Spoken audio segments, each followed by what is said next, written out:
आज मी आले होते तुळापूरला, तर इथे ना संभाजी महाराजांची ना समाधी आहे आणि तेच दर्शन घेण्यासाठी आणि आमच्या इथून जवळ आहे त्यामुळे आणि माझा भाऊ आला होता त्याला पण दाखवायचं होतं त्याच्यामुळे आम्ही आलो होतो.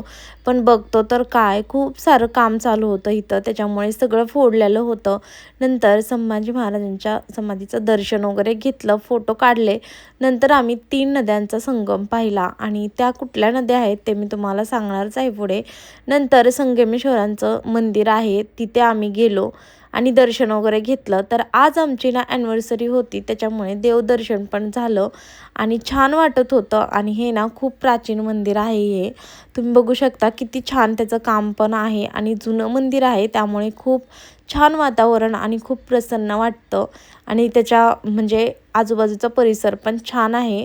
खूप ऊन पडलेलं, आम्हाला दुपार झाली होती इथे यायला. नंतर आम्ही ना इंद्रायणी, भामा आणि भीमा या 3 नद्यांचा संगम आहे तिथेच आम्ही खाली चाललो होतो.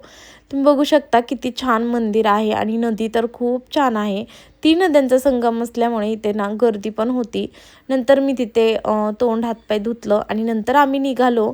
तर आम्ही आळंदीत आलो. आळंदीत आल्यानंतर तुम्ही बघू शकता इथे पण खूप गर्दी होती. का असं वाटलं, पण नंतर कळलं की धोंड्याचा महिना आहे त्याच्यामुळे इतकी सारी गर्दी.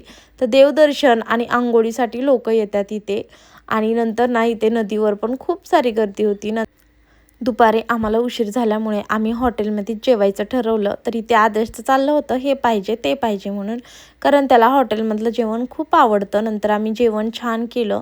नंतर आम्ही घरी आलो. घरी आल्यानंतर संध्याकाळचं मी जेवणासाठी ना मटण वगैरे बनवलं होतं. तर नॉनव्हेजचा बेत होता कारण भाऊ वगैरे आला होता त्यांच्यासाठी. आमची ॲनिव्हर्सरी होती त्यामुळे छोटंसं सेलिब्रेशन केलं.